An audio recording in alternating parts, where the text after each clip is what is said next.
Halo Sumatera Utara, selamat siang pemirsa. Sumatera Utara hari ini kembali hadir menjumpai Anda edisi Selasa 24 Januari 2023. Kali ini bersama saya Ahmad Rafiq. Sejumlah informasi aktual telah dihimpun oleh tim redaksi kami dan inilah Sumatera Utara hari ini selengkapnya.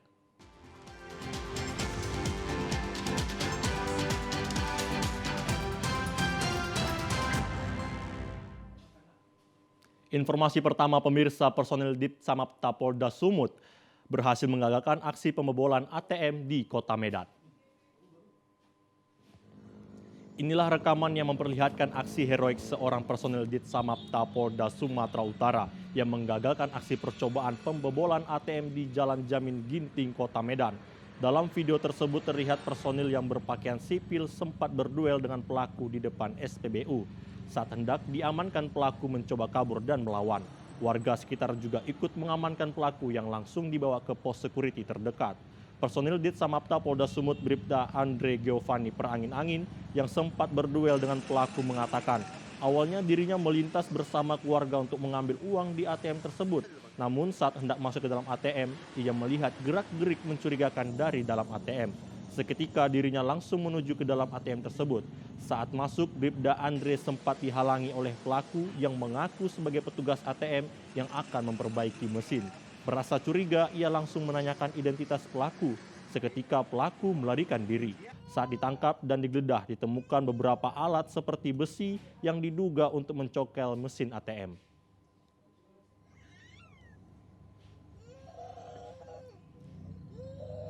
Saya berdalih untuk mengambil ATM dan lelaki tersebut keluar dari pintu ATM dan mengatakan kepada saya, mau kemana Pak? Mau ngambil uang, mesin ATM-nya rusak, ini lagi saya perbaiki. Dan kecurigaan saya semakin kuat karena yang hanya bisa memperbaiki ATM itu hanya vendor. Setelah itu saya melihat satu buah besi pendek berukuran lebih kurang 30 cm. Saya ambil dan langsung saya amankan tersangka. Berdasarkan pengakuan pelaku, baru beraksi satu kali. Namun dari hasil pemeriksaan petugas ditemukan video tutorial cara membobol ATM di dalam handphone pelaku. Atas perbuatannya saat ini pelaku mendekam di sel tahanan Polsek Medan Tuntungan. Dari tangan pelaku, petugas mengamankan barang bukti sebilah besi, tali rafia, 1 unit sepeda motor, serta handphone. Sementara itu pemirsa, melaju kencang dan hilang kendali. Sebuah kendaraan roda 4 menabrak tembok jembatan dan spesialis penambal ban kaki 5. Sebuah kendaraan roda 4 jenis minibus menabrak tembok jembatan dan spesialis penambal ban kaki 5 di Jalan Tengku Hamir Hamzah, Medan, Sumatera Utara sore tadi. Kendaraan roda 4 jenis mobil Honda CR-V bernomor polisi BK1983RQ terlihat rusak bagian lampu depan mobil.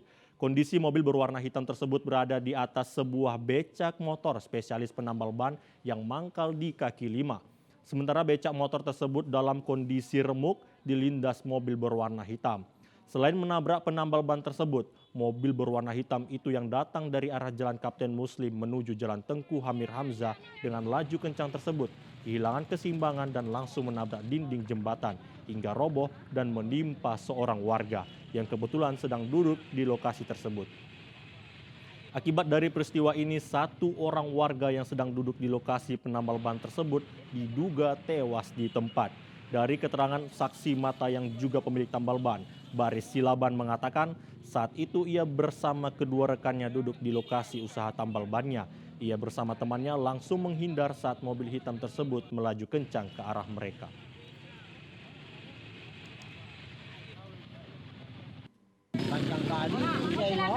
Panjang kali dia mengalami kami 2 orang. Bapak posisi saat itu lagi sedang apa itu? Duduk di beca. Ada korban? Ada korban orang Jawa. Berapa, Pak? Tumbang ini dia Berapa korban, Pak? satu. Kondisinya gimana, Pak? Meninggal. Oh, meninggal di lokasi. Untuk mendapat pertolongan medis, pengemudi mobil membawa korban yang diduga tewas di tempat menuju ke Rumah Sakit Royal Prima Medan. Akibat kecelakaan ini, arus lalu lintas sempat mengalami kemacetan. Pemirsa, santri Pondok Pesantren Mustafawiyah Purba Baru diduga hanyut saat mengambil air wuduk di Aek Singolok di Kecamatan Lembah Sorik, Merapi, Mandailing, Natal.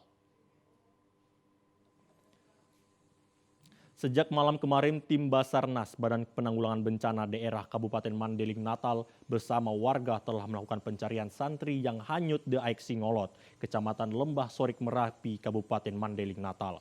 Pencarian yang dilakukan tim namun belum menemukan santri yang diduga hanyut terbawa arus sungai Aek Singolok yang naik setelah hujan yang mengguyur wilayah ini. Santri bernama Musdil Kamil yang duduk di bangku kelas 7 ini diketahui hanyut saat hendak mengambil air wuduk di Aek Singolot yang debit airnya sedang naik. Tim gabungan bersama warga dan dibantu santri lainnya tadi pagi kembali melakukan pencarian di sepanjang Aek Singolot hingga ke Sungai Batang Gadis.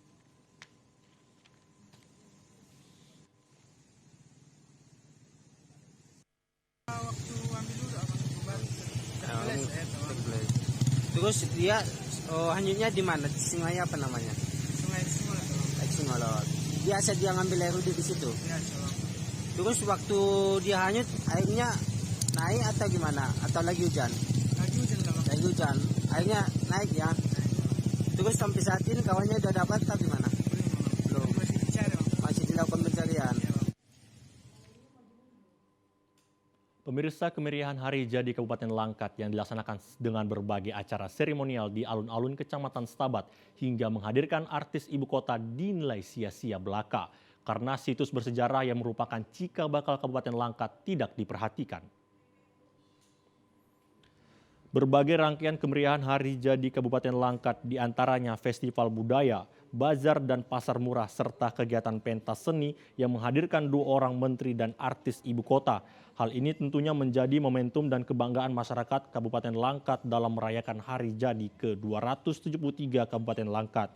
Namun pada kenyataannya kemeriahan dan kemewahan tersebut sangat bertolak belakang dengan situs peninggalan Kesultanan Langkat yang terabaikan dan terancam punah karena tidak mendapat perhatian dari pemerintah Kabupaten Langkat.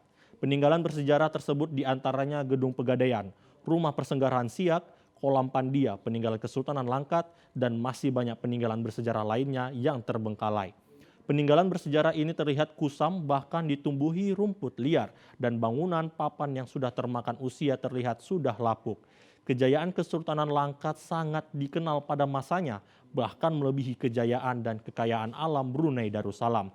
Namun sepertinya peninggalan yang pernah menorehkan tinta emas tersebut seakan tidak dipedulikan keberadaannya, bahkan nyaris dilupakan dan dibiarkan terbengkalai. Zuriat Kesultanan Langkat, Tengku Kendi mengatakan, pemerintah Kabupaten Langkat agar memperhatikan situs bersejarah, bukan hanya menghamburkan uang untuk acara seremonial belaka tanpa ada manfaat.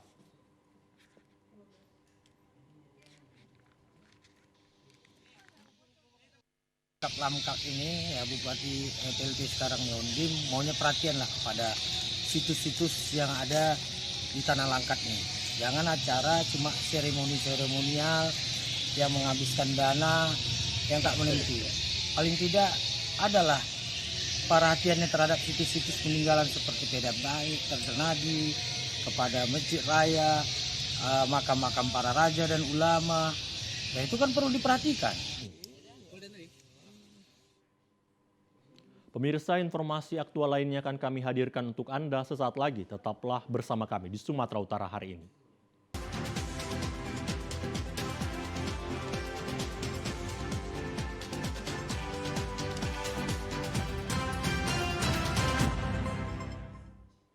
Pemirsa, Komisi Pemilihan Umum KPUD Kabupaten Pelabuhan Batu Utara mengumumkan hasil seleksi wawancara sebanyak 270 orang peserta sebagai calon komisioner anggota panitia pemilih sementara. Setelah mengikuti sejumlah tahapan proses seleksi perekrutan anggota PPS, mulai dari seleksi berkas pendaftaran, ujian tes CAT, dan seleksi wawancara, akhirnya KPUD Labuan Batu malam tadi tepatnya pukul 00 waktu Indonesia Barat 24 Januari 2023 mengumumkan dan menetapkan sebanyak 540 orang peserta dinyatakan lulus seleksi anggota PPS dengan perincian 270 orang calon komisioner PPS ditempatkan dan bertugas di 90 kelurahan dan desa Selabuhan Batu Utara.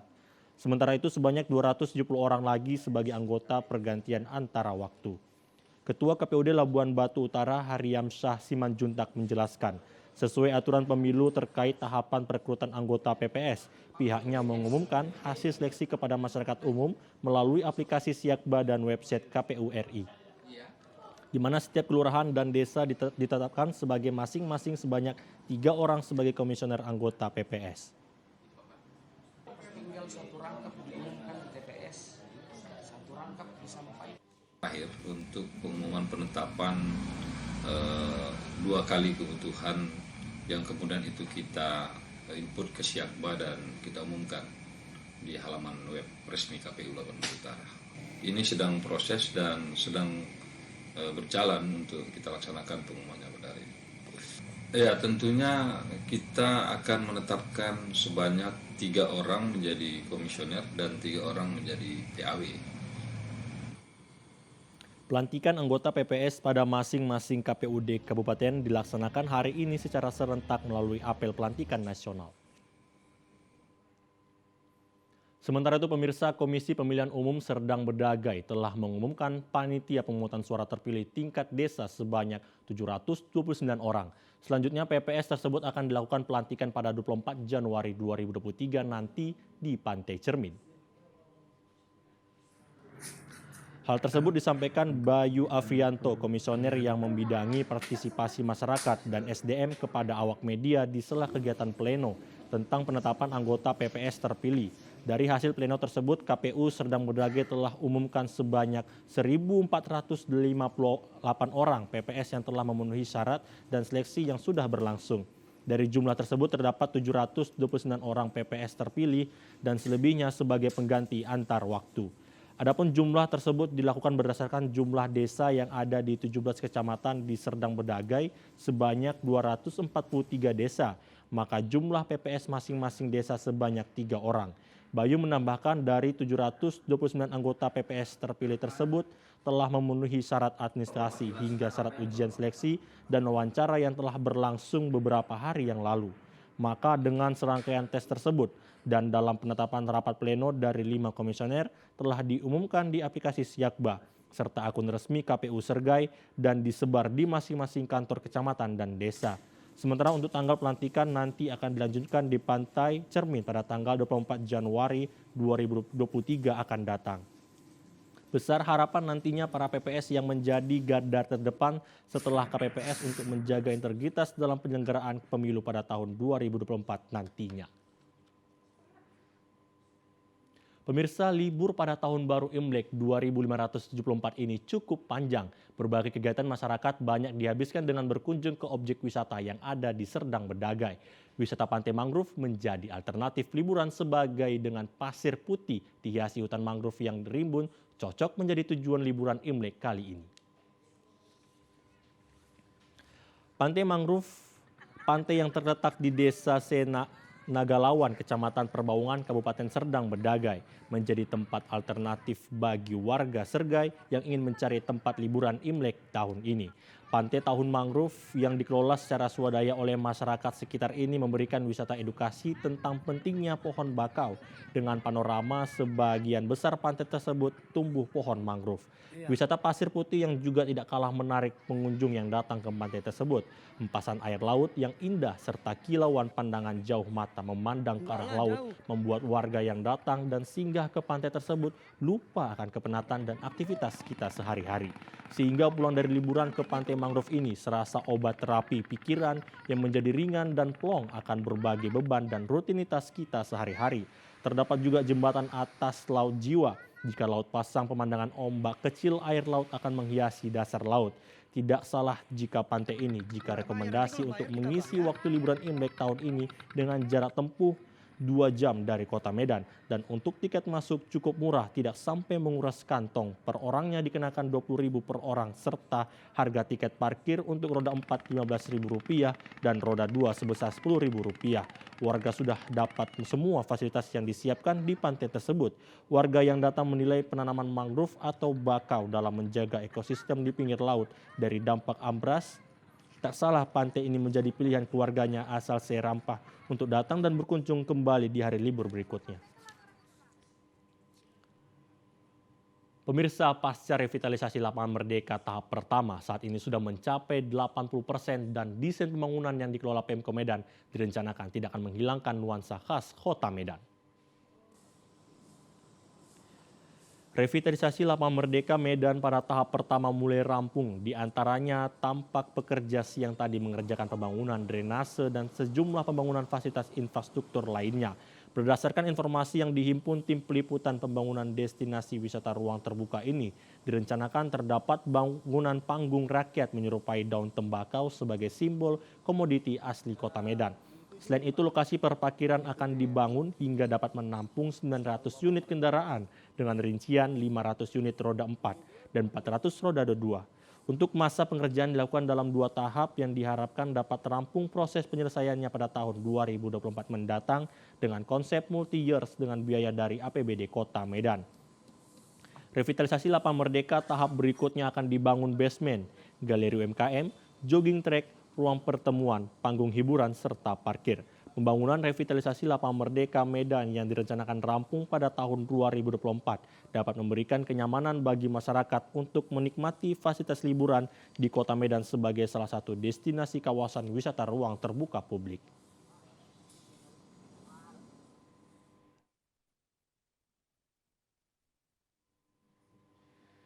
Pemirsa, guna meningkatkan pertahanan pangan dan memanfaatkan lahan kosong di sekolah, siswa jurusan Agribisnis Tanaman Pertanian SMKN 2 Rantau Utara, Kabupaten Labuan Batu melakukan praktek tanaman cabai di lahan praktek seluas 4 rantai. Dari hasil praktek ini, para siswa panen hingga 35 kg cabai dalam waktu 2 hari saja. Sekolah Menengah Kejuruan Negeri 2 Rantau Utara, Kabupaten Labuan Batu, melalui jurusan Agribisnis Tanaman Pertanian berhasil menanam budidaya tanaman cabai unggulan dengan memanfaatkan lahan sekolah seluas 4 rantai. Program ketahanan pangan ini merupakan program dari Gubernur Sumatera Utara Edi Rahmayadi melalui Kepala Dinas Pendidikan Sumut Asren Nasution. Terlihat sejumlah siswa beserta guru bersama-sama melakukan panen cabai merah yang nantinya cabai ini akan dijual kepada pihak pedagang di pasar. Ketua Komite SMKN Negeri 2 Rantau Utara Ridwan Sianturi menjelaskan pihaknya memberikan apresiasi inisiatif bagi pihak sekolah karena dapat memanfaatkan sebuah lahan kosong menjadi lahan produktif. Diakuinya, hambatan penggunaan lahan kosong ini ketika lihat langsung ke lapangan, di mana pengelolaannya yang tadinya menggunakan hand tractor. Diharapkan Pemprov Sumut memberikan bantuan kepada sekolah SMKN 2 Rantau Utara dengan mesin traktor roda 4 guna memudahkan siswa mengelola lahan pertanian. Juga mengapresiasi kepada tenaga pendidiknya yang bisa menerapkan tadinya secara teori menjadi praktek di lapangan.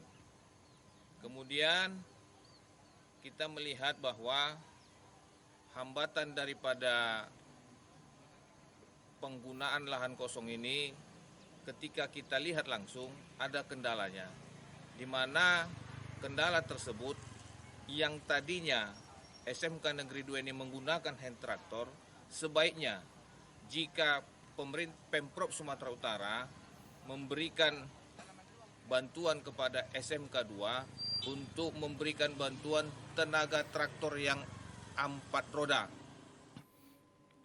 Kepala Sekolah SMKN 2 Rantau Utara, Jabal Hotsi Marmora, menjelaskan ini merupakan produk dari bidang teknologi rekayasa dan pertanian para siswa, yang mana tanaman cabai tersebut mulai dilakukan penanaman pada bulan Agustus tahun 2022 dari instruksi Gubernur Sumatera Utara dalam hal ketahanan pangan. Itulah hasil produk mereka yang dikoordinir oleh guru-guru produktifnya. Sebenarnya ini bukan suatu hal yang baru, karena ini adalah tupoksi kami, di mana SMK 2 bidang teknologi rekayasa dan pertanian. Jadi soal masalah apa ada sekarang ini merupakan tupoksi kami. Itu sesuai dengan perintah daripada Pak Gubernur pada bulan Agustus. Kami langsung tindak lanjuti karena kita bidang pertanian, dan syukur pada Tuhan. Itulah yang ada keberadaan sekarang, dan kita sudah posisi panen cabai kita ini. Dengan ada praktik tanaman cabai ini, pihak sekolah mengharapkan kepada para siswa bisa terus mengembangkan dan memanfaatkan sejumlah lahan kosong di pekarangan rumah siswa dalam hal budidaya tanaman cabai tersebut.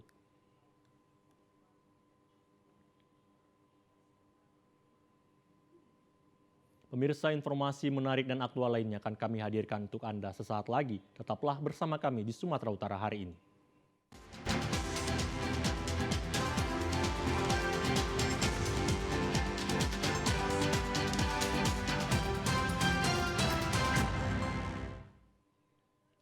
Pemirsa, penyimpanan hasil panen merupakan tahapan paling penting setelah mendapatkan hasil panen yang cukup banyak. Penyimpanan akan lebih banyak digunakan dan diperhatikan untuk menangani hasil pertanian guna mengantisipasi terjadinya jamur dan pelapukan. Salah satu contohnya adalah cabai, jagung, kacang-kacangan, buah-buahan, dan sayur mayur. Penyimpanan merupakan usaha dalam mengendalikan laju untuk menstabilkan harga hasil pertanian.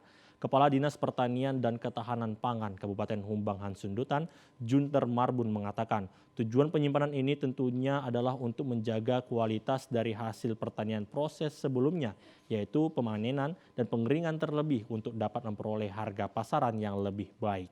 Dengan adanya gudang penampungan hasil pertanian ini diharapkan dapat memberikan perlindungan kepada petani dalam hal menstabilkan harga saat musim panen datang. Dalam hal ini, para petani akan mendapatkan informasi yang lebih baik tentang harga pasaran yang berlaku pada saat itu juga. Tentunya para petani juga memerlukan transportasi dalam pengangkutan hasil panen untuk dijual. Namun dengan adanya sistem pergudangan dan yang menampung hasil pertanian, para petani otomatis akan terbantu di bidang itu juga. Untuk masalah harga dalam hal paling signifikan kepada petani dalam proses penjualan hasil pertanian yang perlu harus diperhatikan. Pemerintah Kabupaten Humbang Hansundutan selalu memberikan sosialisasi dalam hal melakukan pola tanam agar lebih bijak lagi untuk dapat melihat peluang-peluang pasar nantinya. Biasanya para petani di pasca panen mengalami banyak masalah, khususnya untuk jenis tanaman hortikultura yang mudah busuk. Dengan adanya sistem pergudangan akan sangat membantu para petani dalam menjual hasil pertaniannya dengan harga pasaran tentunya.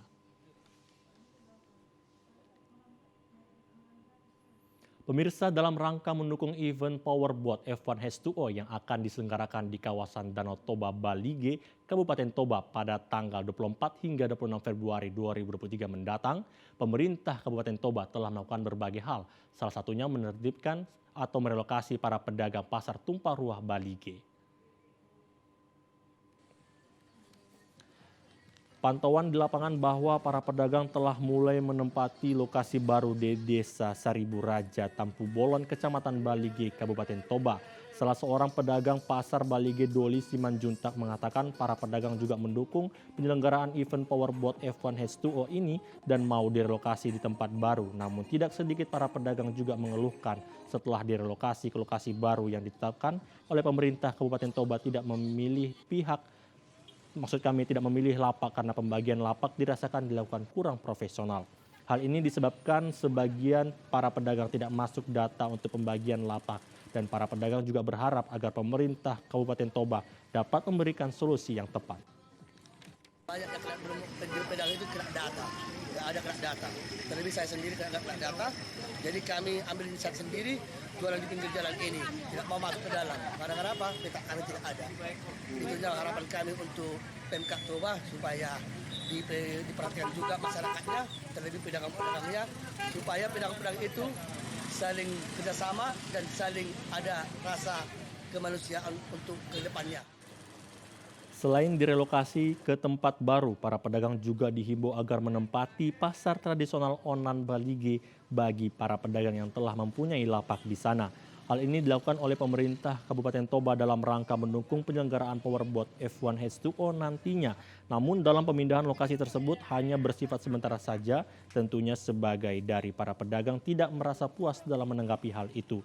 Terlaksananya event Powerboat F1 H2O ini tentunya akan dapat membuka peluang memajukan kepariwisataan dan membangkitkan UMKM serta menjadi kesempatan perkenalan indahnya Danau Toba ke dunia luar dan harapan dapat memajukan perekonomian di tengah-tengah masyarakat khususnya Kabupaten Toba.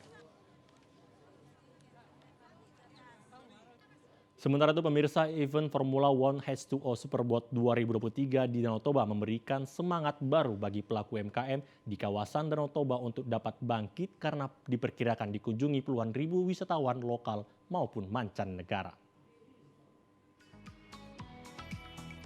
Selain karena keindahan danaunya yang menjadi magnet bagi wisatawan, perhelatan Akbar bertaraf internasional ini akan menjadikan Danau Toba khususnya di Balige, Kabupaten Toba akan menambah semangat para wisatawan untuk datang menyaksikan sirkuit air yang diikuti Formula One Superboat terbaik dunia.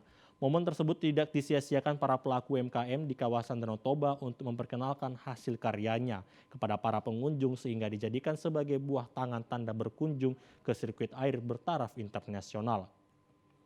Saat ini pelaku UMKM mulai menyiapkan berbagai jenis buah tangan seperti ulos Toba, pakaian jadi bermotif ornamen Batak, tas, dompet, dan aneka aksesoris yang bertuliskan Danau Toba. Pelaku UMKM kuliner juga saat ini sudah mulai berbenah untuk menyambut para wisatawan yang akan mencoba aneka makanan hasil olahan masyarakat lokal dan pelaku UMKM. Untuk menarik minat para pengunjung agar membeli produk UMKM, para pelakunya tidak hanya membenahi tempat, tetapi meningkatkan kualitas produk dan kemasannya. Momen Formula One H2O Superboat ini sangat menjadi harapan bagi pelaku pariwisata untuk kembali bergeliat sehingga tulang punggung perekonomian daerah semakin meningkat. Sejalan dengan target panitia melalui ajang Formula One Superboat yang diselenggarakan menjadikan kawasan Danau Toba sebagai destinasi pariwisata berkelas dunia. Pemirsa, guna mendukung kesuksesan F1 H2O di Danau Toba, panitia telah menyediakan 1.300 kamar hotel untuk menampung para peserta, ofisial, dan wisatawan. Jika dilihat dari jumlah wisatawan yang diperkirakan berkunjung ke Balige saat perhelatan Akbar Formula One Superboat, jumlah sarana akomodasi tidak akan mampu menampung seluruh wisatawan yang ada. Panitia F1 H2O dari Kemenko Marves mengatakan bahwa ada 3 hotel berbintang yang sudah dipersiapkan untuk menampung para peserta ofisial dan tamu VIP di Balige. 3 hotel ini dianggap sudah memenuhi standar kelayakan bagi para peserta dan ofisial. Sementara itu sejumlah homestay juga saat ini telah bersiap untuk menyambut para wisatawan yang berkunjung ke Balige saat Formula One H2O diselenggarakan. Panitia mengatakan untuk mengantisipasi tingginya permintaan sarana hotel sebagai tempat menginap, beberapa kabupaten yang berdekatan dengan Kabupaten Toba yang juga masih berada di kawasan Danau Toba seperti Kabupaten Simalungun, Tapanuli Utara, Samosir akan menjadi pilihan wisatawan untuk menginap. Sementara itu, masyarakat di Balige juga sangat bersedia jika rumah mereka dijadikan sebagai tempat menampung para wisatawan yang akan memadati Balige selama berlangsungnya Formula One F1 H2O. Demi kelancaran keberlangsungan Formula One H2O Powerboat, semua pihak siap berkoordinasi agar perhelatan berkelas dunia ini bisa sukses.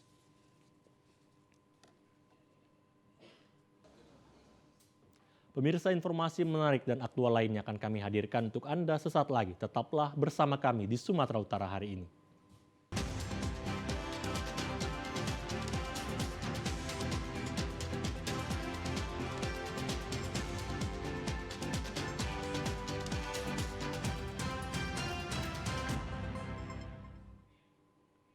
Pemirsa, sejumlah tempat wisata lokal di Kecamatan Tarutung saat ini diperlukan adanya pembenahan dan penataan guna dapat menarik minat para wisatawan mengunjunginya. Demikian halnya lokasi wisata air terjun Sitaka, tepatnya di Desa Parbubu 2, Kecamatan Tarutung. Selain dapat menjadi tempat wisata lokal bagi masyarakat, lokasi air terjun ini menjadi tempat persinggahan dan peristirahatan sejenak yang cukup sejuk bagi sejumlah pengendara dari arah Tarutung menuju Sibolga ataupun sebaliknya. Dengan ketinggian sekitar 30 meter, meski airnya tidak terlalu jernih karena berasal dari aliran persawahan di atasnya, namun air terjun ini merupakan salah satu sumber air yang menambah debit hilir sungai Aik Sigeaon yang membelah kota Tarutung. Selain terdapat air terjun Sungai Sitaka, hingga kini di lokasi ini masih terdapat 1.000 tangga yang dulunya dibangun pada zaman penjajahan Belanda, namun kini sudah ditumbuhi semak belukar. Sementara itu, akibat kurangnya perawatan dan penataan di lokasi air terjun Sitaka dari instansi terkait, serta minimnya sarana fasilitas umum di tempat ini, lokasi wisata kurang diminati dan terlihat kumuh. Menurut salah seorang pedagang yang rutin berjualan sehari-hari di lokasi ini, berharap kiranya ada perhatian serius dari pemerintah. Hal ini mengingat bahwa lokasi air terjun Sitaka ini merupakan objek wisata pertama yang langsung terlihat bila mana menuju kota Tarutung dari arah Sibolga. Ya kalau kita itu ya di sini ya sekedar ya macam sekarang ini kita berusaha ya. Kita ya apa yang baiknya seperti ya kita membenahin, membersihkan ya kita bersihkan ya. Kalau kita boleh minta ya ke pemerintah ya. Kalau boleh kiranya ya dibikinlah, dia diberikanlah sama kita ya, dibuatin kamar mandi lah gitu. Itu aja ya kalau permintaan kita dong ya. Pemirsa, sementara Kelurahan Kenangan Baru mengapresiasi hadirnya Karate Kyushin-ryu M Karate Do Indonesia atau KKI di lingkungan Kelurahan Kenangan. Tak hanya mengapresiasi, pihak kelurahan juga menyediakan halaman kantor kelurahan sebagai dojo atau tempat latihan. Halaman kantor Kelurahan Kenangan Kecamatan Percut Setuan menjadi tempat berlatih para bibit atlet karate mulai dari usia anak-anak hingga dewasa hampir setiap sorenya. Hal ini tak terlepas dari dukungan pemerintah yang dalam hal ini Kelurahan Kenangan yang dengan sukarela menyediakan tempat latihan bagi bibit unggul atlet karate Indonesia ini. Lurah Kenangan Hakim Nasution mengatakan pihaknya mendukung penuh dan mengapresiasi kegiatan latihan karate yang diselenggarakan di area kantornya ini. Dirinya mengungkap olahraga karate menjadi alternatif bagi anak-anak maupun remaja agar terhindar dari kegiatan negatif seperti narkoba hingga tawuran yang marak belakangan ini. Dibukanya dojo karate ini diharapkan antusiasme anak-anak hingga remaja di wilayah Kelurahan Kenangan dapat bangkit dan mengembari olahraga bela diri asal Jepang ini dan dapat mengapresiasi sekaligus meminimalisir kecanduan anak-anak dengan gadget dan lebih menggemari olahraga. Kelurahan Kenangan merasa sangat senang membuka bahwasanya KKI ini mungkin nanti akan menjadi momentum bagi anak bangsa di mana ke depan itu menjadi generasi yang kuat, disiplin, punya moral yang baik, jauh daripada narkoba, dan juga kami berharap jauh daripada tercandunya gadget yang mungkin saat ini anak-anak kita sudah sangat begitu tertariknya dengan gadget. Senada dengan Lurah Kenangan, Ketua Karate Kyushin-ryu M Karate Do Indonesia cabang Deli Serdang, Sir Vertikal Daki mengatakan KKI Kabupaten Deli Serdang terus berupaya dalam melakukan pembinaan sejak usia dini. Hal ini dilakukan untuk mencari atlet karate yang berbakat dan handal yang dipersiapkan untuk menghadapi berbagai event. Sudah lama, terakhir itu 2010 itu udah vakum. Namun karena dari pelatih sampai Talam memprakarsai di tahun 2023 ini untuk membuka lagi kembali untuk perkembangan KKI selanjutnya. Jadi kita dari pengurus KKI Deli Serdang sangat mendukung, apalagi ini dukungannya sangat kuat baik dari pemerintah daerah maupun dari KKI Deli Serdang. Meski sempat vakum, namun di tahun ini dibuka kembali, pengurus KKI Deli Serdang sangat mengapresiasi dan mendukung penuh dibukanya dojo karate KKI di Kelurahan Kenangan.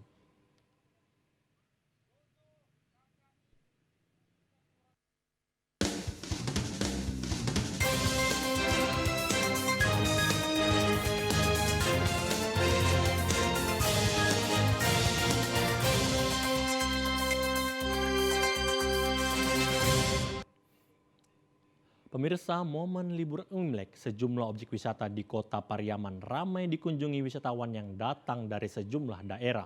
Mereka datang untuk menghabiskan liburan, menikmati keindahan objek wisata andalan Kota Pariaman.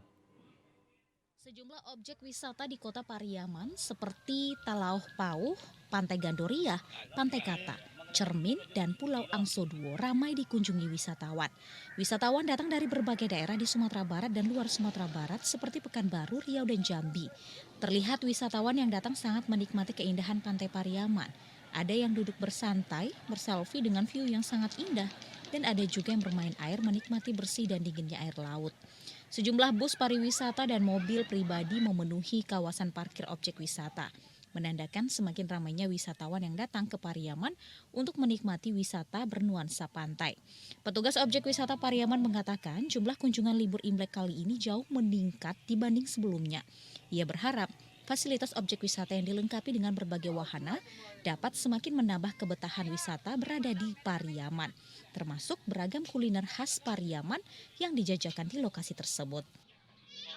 Ada daerah lain lah seperti Jawa pun, Jambi, Pekanbaru, Palembang, cukuplah bus-bus besar yang datang ke sini. Artinya bisa dikatakan seluruh objek wisata di Pariaman ramai, Pak? Oh, sangat ramai. Beberapa titik nih kunjung wisata di tempatnya nih, di Gandoria, Pantai Kata, dan Talau Pauh ini. Pengunjung juga bisa mengunjungi Pulau Angso Duo yang berhadapan langsung dengan Pantai Gandoria dengan menggunakan kapal wisata. Dari Kota Pariaman, demikian laporan Abdul Syahril, TVRI Sumatera Barat.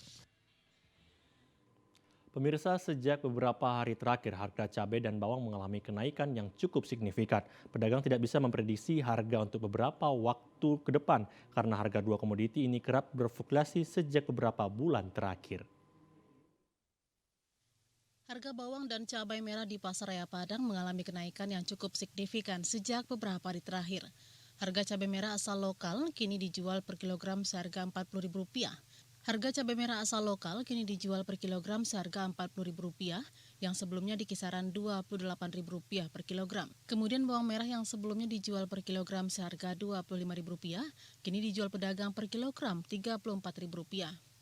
Menurut pedagang, kenaikan harga dua komoditi ini disebabkan terbatasnya jumlah pasokan di daerah penghasil seperti di Surian. Pedagang pun tidak bisa memprediksi harga bawang dan cabai untuk beberapa waktu ke depan, karena sejak beberapa bulan terakhir harga dua komoditi ini kerap berfluktuasi. Gimana nih untuk harga cabai ataupun bawang sekarang?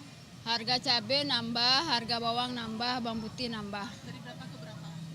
Dari cabai biasanya harganya 28, 30, sekarang 36 sampai 40. Kalau bawang merah biasanya 25 atau 24, sekarang udah 32 yang super atau 34. Kalau bawang putih 24 nambah 2.000, biasa 22 jadi 24. Penyebabnya apa katanya? Pasokan mulai berkurang. Dari mana? Kalau bawang putih itu dari luar, kalau bawang merah kampung dari daerah sini, kayak dari Alam Panjang, Surian. Menurut pedagang, harga bawang dan cabai yang kerap turun dan naik secara signifikan ini membuat daya beli masyarakat melemah dengan alasan takut rugi. Akibatnya pedagang juga tidak berani menyetok dalam jumlah banyak dan menyediakan barang dagangan sesuai kebutuhan agar tidak membusuk. Novika Nurul Kalbi, TVRI Sumatera Barat. Pemirsa, Pasar Ulak Lebar berupa salah satu pasar tradisional yang menjual pangan khas lemang tapai. Pemda memprioritaskan penataan pasar tersebut di tahun 2023 ini. Penataan pasar tradisional merupakan salah satu fokus pembangunan pemerintah daerah Bengkulu Selatan setelah melakukan pembangunan pasar Tanjung Alam Durong, pembangunan Berendau Kutau, dan penataan pasar Kota Medan. Tahun ini pemerintah Kabupaten Bengkulu Selatan kembali merencanakan penataan pasar Desa Ulak Lebar Kecamatan Pino. Usulan pembangunan pasar Desa Ulak Lebar tersebut telah disampaikan langsung ke Kementerian Perdagangan. Proposal usulan disampaikan langsung oleh Bupati didampingi Kepala Dinas Perindakop Bengkulu Selatan kepada Menteri Perdagangan Republik Indonesia Zulkifli Hasan. Kepala Dinas Perindakop Bengkulu Selatan menyebut total anggaran yang diusulkan untuk penataan pasar pasar Ulak Lebar sebesar 6 miliar rupiah. Meski tidak bisa terrealisasi sesuai usulan, namun dirinya optimis pembangunan pasar Ulak Lebar akan disetujui oleh Kementerian Perdagangan. Bahkan kemungkinan besar akan terrealisasi dalam tahun 2023 ini melalui pagu anggaran tugas pembantuan.